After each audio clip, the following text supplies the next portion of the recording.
Goeiemôre vriende. En welkom hier in die huis van die Here. Dit is lekker om elkeen van julle te sien. Ek hoop julle het 'n geseënde Kersfees saam met julle familie en geliefdes gehad. En as dit enigstens is soos ek, is ek seker die broek en die hemp sit so klein bietjie stywer na die Kersetes. Ek weet nie van by julle nie, maar hierdie jaar was ek en Erika nou 'n bietjie op ons eie gewees en toe ons inbel na ons ouers toe. My ma is nogals bekend daarvoor dat sy hou van kos maak, dat sy hou van groot kos maak, né? En hierdie jaar toe sê my ma met ons daar gekuier het sien, hierdie jaar gaan ons dit doen. Hierdie jaar is ek sommer net dis vir steikbraai en aardappelslaai. Dis wat ek gaan doen. En toe ek nou op Kersdag bietjie vir my ma oproep gee, toe vra ek ma, hoe was die steik en die aardappels? En sy sê toe vir my seun, nee, ek het toe nie steik gebraai nie. Ek sê, okay ma, laat ek hoor, wat het jy gemaak? Sy sê, ag nee, nie baie nie. Ons het 'n porkbelly gehad en ons het 'n lamsribbietjie gehad en daar was 'n paar net so 'n paar slaaitjies. En dan eet ons nog vir 3 dae van hierdie Kerskos. Maar so het elkeen van ons tradisies en ons gebruike.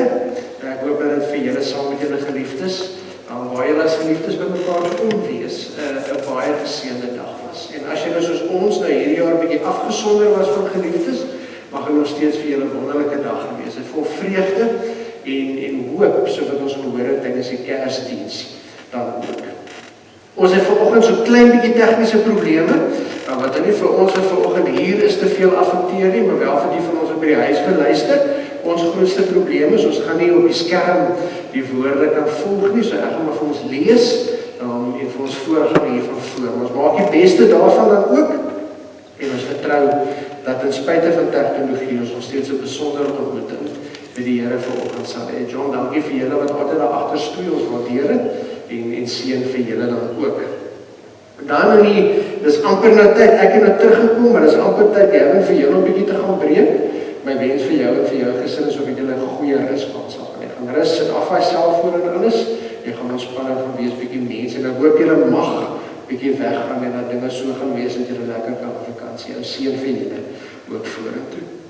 Vriende, daar is nie regtig 'n klop afkondigings nie. Ek herinner julle maar net hier op die blaadjie voor staan dat daar nog 'n tydjie is vir as ons koningsoffer wil gee. So dankie vir die, daar kom nog gereeld nog in, so dankie daarvoor, daar is nog geleentheid daarvoor.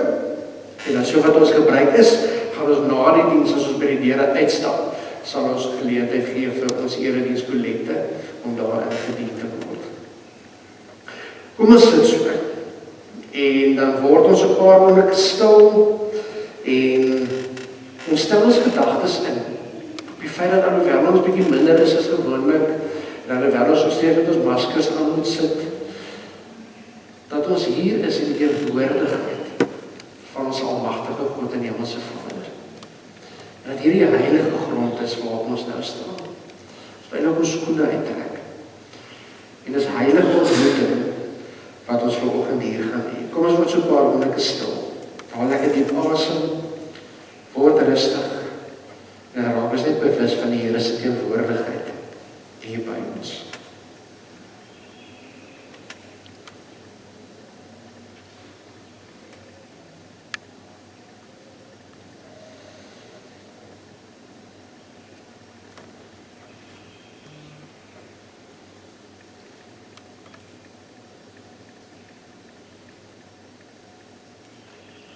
Vir ons is 'n seun gebore.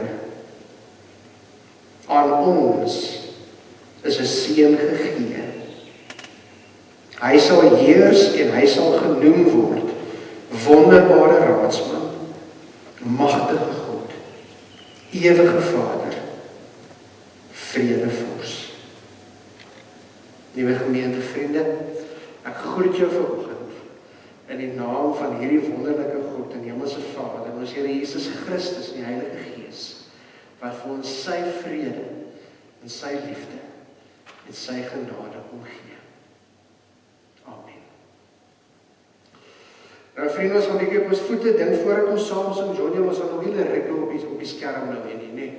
So ek dink daarom Gavin, die eerste lied dingetjie is so heeltemal bekend vir ons almal nie. So kom ons sing die volgende 2 liedere. Dis liedere wat vir ons redelik bekend is.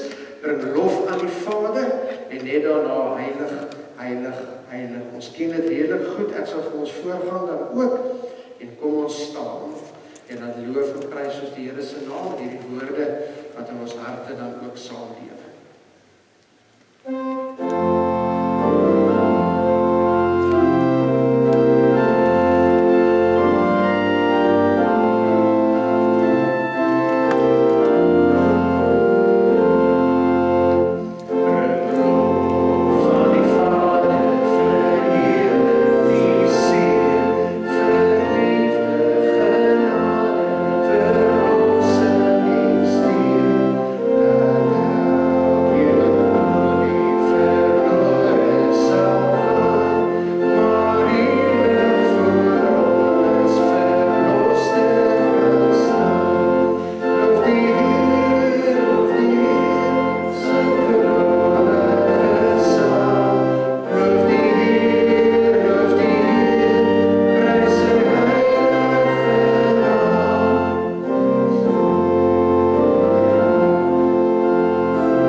Maar dis hoe die samelewing en die mense van daardie tyd gedink het. Maar die belangrike ding wat ons hierin lees, dat saam met Levitikus 12, lees ons in Eksodus 13, waar die Here vir Moses sê, dat elke eersteling seun moet aan my afgesonder word. En wat die interessante gebruik daar rondom was, en wat ons so tussen die lyne moet lees in hierdie gedeelte, wat die gebruik was, is jou eersteling seun, is nadat hierdie reinigingstyd verby is, op 8 dae sou hy besny geword het, soos wat Jesus hier besny was, en ons weet, dit was om op 'n sigbare wyse daarop uiting te gee, dat hierdie kindjie, hierdie seentjie, aan God behoort. So dit was 'n sigbare bewys, dat hierdie kind, nie aan enige ander God of ad God behoort nie, maar die God van Israel behoort. Maar dan, na 'n sekere tydperk van omtrent 40-41 dae, so hierdie seentjie dan gebring word na die tempel toe. En dan het 'n interessante ding plaasgevind. 'n eersteling dier. So 'n eersteling diereoffer is gebring om 'n eersteling seun los te koop. Hoor ons? So hierdie eersteling seun is na 'n tydperk na die tempel toe gebring om aan die Here toe te wy en om te herinner daaraan dat God Israel uit Egipte bevry het deur die eersteling seuns van Farao om die lewe te bring. Maar dat die kinders van Israel gespaar is deur die bloed van die offerlam wat aan die deurposyne gesmeer is. En van daar af om die volk daaraan te herinner die hele tyd, moes elke eersgebore seun na die tempel toe gebring word, maar dan was daar 'n diereoffer gegee, 'n eersteling gebore dier, om die eersgebore seun los te koop. En soos hulle daaraan herinner, lees ons in Eksodus 13, dat God hulle uit Egipte bevry het, waar hulle slawe was, en hulle nou gered het. Maar dan in hierdie gedeelte is daar 'n interessante ding wat hier plaasvind. Waar die eersgebore kindjie Jesus gebring word, en 'n diereoffer gebring sou word, om hom los te koop. maar is hy ook die een wat later die lam was, wat geoffer sou word, om ons los te koop. So dis 'n verskriklike, belangrike gebeurtenis, wat hier plaasvind. Maar daar's 3 dinge wat belangrik is in hierdie gedeelte vir my en jou vanoggend. As ons dink oor Kerstyd en wat nou vorentoe. Want hierdie handeling wat plaasgevind het, was vir Maria en vir Josef, en natuurlik vir die kindjie Jesus en almal wat getuie was. Die hoofdoel van dit wat hier gebeur het, was om hulle te herinner aan wie God is. Dit wat hier gebeur het, moes van herinner het, dat die God wat hulle aanbid, die God is wat sy beloftes hou. Dis die God wat vir Israel uit Egipte bevry het, dis die God wat beloof het, dat hy altyd aan Israel sal dink, en vir hulle sal sorg en sal voorsien, en in hierdie gebarehandeling wat hulle hier uitvoer, word hulle ook herinner aan die beloftes van God, wat altyd nog waar was en sal wees. En dit is mos wat vir ons op Kersdag ook gebeur het. Nee, want in ons Kersfees vier, herdenk ons die geboorte van Jesus Christus, maar die babietjie wat in doeke toegedraai is, Jesus wat mens geword het, is vir ons die herinnering daaraan aan wie God is. En dat ons God 'n getroue God is, wat sy beloftes het. Dat ons God 'n God is, wat beloof het om vir ons te sorg, te voorsien, om ons redder te wees, om ons verlosser te wees, om getrou te wees, om by ons te wees. En die bewys daarvan dat God sy beloftes het, is dat hy sy seun vir ons gestuur het. Kersdag was ook vir my en jou opnuut weer die herinnering aan wie God is. Die God wat ons dien en die God wat ons ken, is nie 'n God van ver af na ons lewe kyk en sy elke nou en dan ingryp, of sy elke nou en dan intree en dan weer terug staan en op 'n afstand na ons lewe kyk. Nee, ons God is Immanuel. God met ons, God by ons, elke oomblik van elke dag, ook nou op hierdie oomblik. Dis wat ons herinner is tydens Kerstyd. En dat hierdie God wat by ons is, vir ons sy vrede gee, vir ons sy hoop gee, vreugde, blydskap. Maar nou is die vraag, wat nou? Wanneer jy sien wat ons in die Bybel lees elke keer, wanneer Israel aan herinner word aan wie die Here is dit ook so dat hulle kan onthou, dat aan wie hulle nou in God moet wees. So aan die een kant word gewys op wie God is, en dat God 'n God van liefde is, en dat God getrou is, en dat God sy beloftes hou, maar aan die ander kant word die mens ook herinner aan wat nou, wat 'n impak het dit op my lewe, wat 'n implikasie het dit vir my lewe. En julle, die Bybel is vol van gedeeltes oor waar ons lees, oor wat van ons as kinders van die Here verwag word. Maar ek dink as ons in hierdie gedeelte lees, en vanoggend pas na Kersfees onsself moet afvra, dat hoe word ek en jy gewy aan die Here? Wat is van nou af die sigbare bewys daarvan, dat ons aan hierdie God, wat sy seun vir ons gestuur het, behoort? Dan is daar 2 begrippe in hierdie gedeelte, wat vir ons baie belangrik is. En dit is reinheid en vryheid. Om rein te wees en om vry te wees. Want jy sien in Maria se geval, het hierdie handeling in hierdie gedeelte gegaan oor sy wat weer rein verklaar word, nadat sy geboorte gegee het aan hierdie seun. En die kindjie Jesus word losgekoop, sodat hy vry, daardie vryheid in God, kan herdenk. En ons as mense is nog as geneig om partykeer die 2 as los van mekaar te sien. Wanneer ons dink aan reinheid en om 'n skoon lewe te lewe, is ons nog steeds baie keer geneig om te dink dat dit gaan oor om gehoorsaam te wees, en dan dink ons onmiddellik aan om 'n stel reëls na te volg, om die gebooie te gehoorsaam, om die wette te gehoorsaam. Ons koppel nog steeds reinheid baie keer aan die nakom van 'n klomp reëls en regulasies.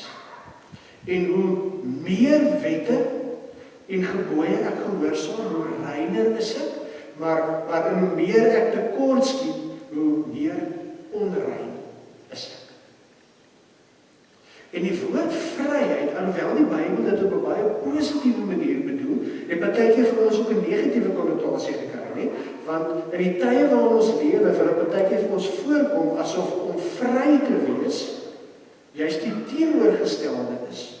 Want vry beteken, met ander woorde, nou kan ons doen net wat ons wil, soos wat ons wil.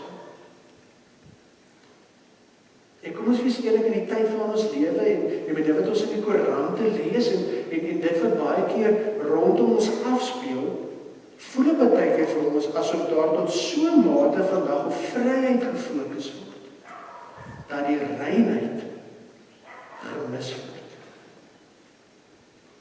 Hier sien die Bybel sien dit nie as twee afsonderlikes nie.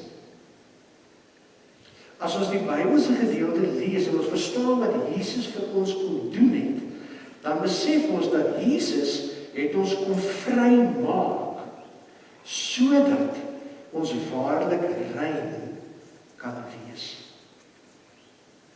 Kom ons verduidelik dit prakties. Die skrifgeleerdes en die fariseërs was bekend daarvoor dat hulle al die wette geken het en dat hulle die skyn daarvan gegee het, dat hulle al die wette in hulle lewe gehoorsaam het ook. Maar hulle harte was nie rein nie. En hulle was beslis ook nie vry nie. So om 'n klomp dinge te gehoorsaam is nie wat ons rein maak nie. Jesus kom leer vir ons dat ek het julle vrygemaak sodat julle waarlik vry kan wees. Op 'n latere stadium in Johannes Evangelie lees ons 'n gesprek wat Jesus met die disippels en mense rondom hulle het. En dan sê Jesus vir hulle, niemand kan rein wees solank as wat hy nog 'n slaaf van sonde is nie. Daarom kom ek om julle vry te maak van sonde, sodat julle waarlik vry kan wees en kinders van God genoem kan word.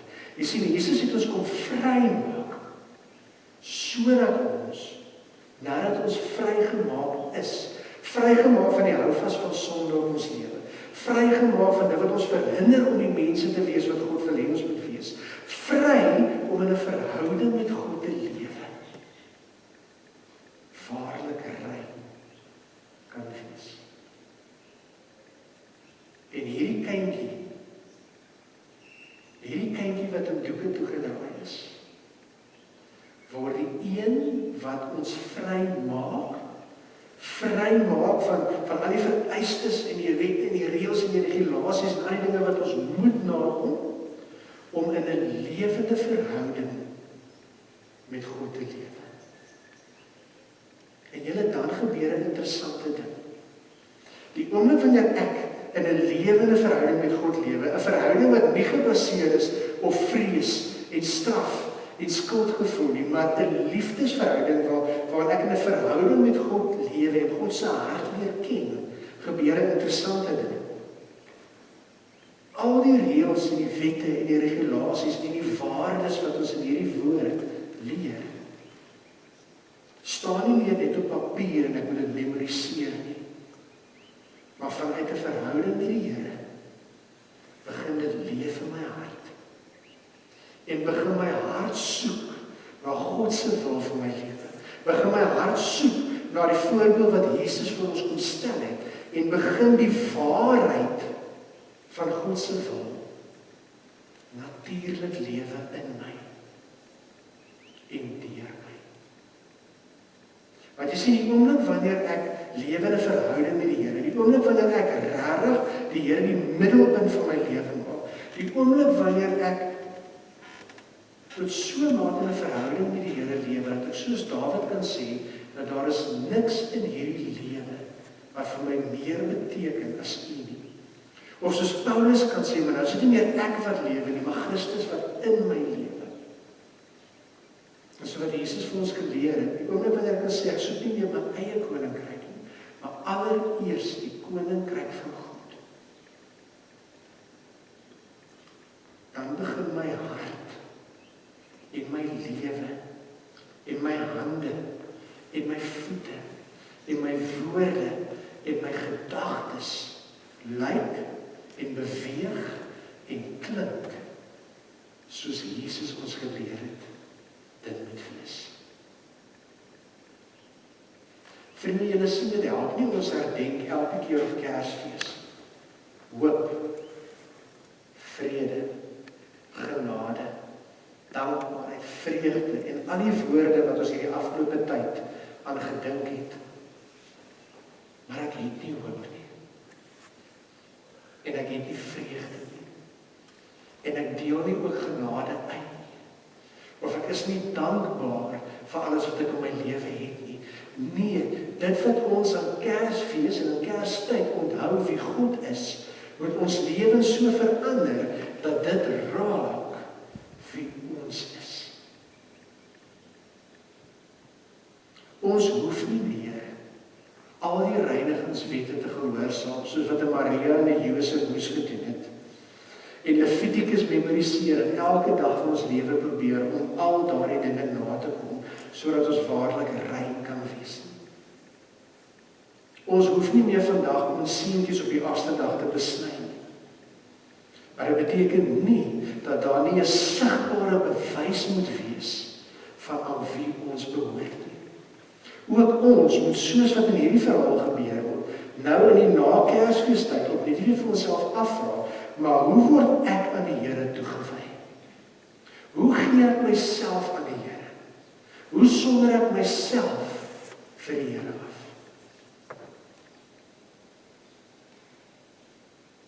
En in hierdie gedeelte leer ons, dat as daar een ding is wat ons wil bedink in hierdie tyd, wat Jesus vir ons kom doen het, is dat Jesus ons kom vrymaak het, sodat ons God kan leer ken, en 'n lewe in verhouding met God kan lewe, tyd saam met God kan spandeer.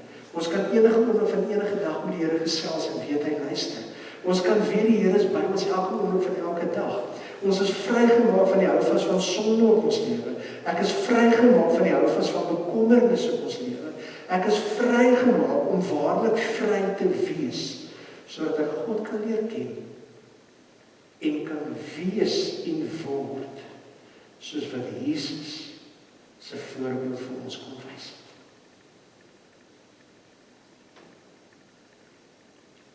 Vriende, die grootste manier waarop ek en jy kan eer bring aan die Here,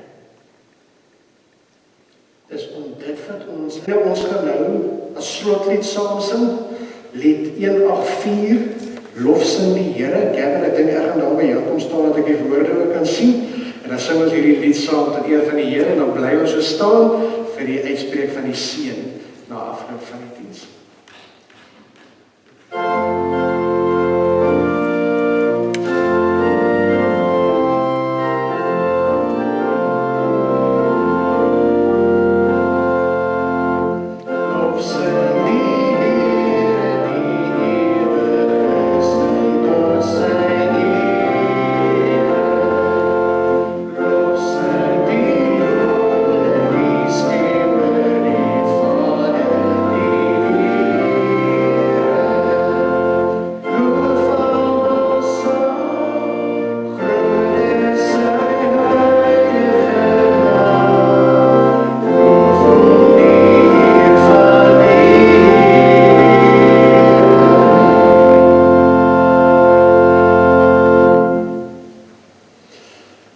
Vriende, ontvang die seën van die Here en gaan huis toe met sy vrede.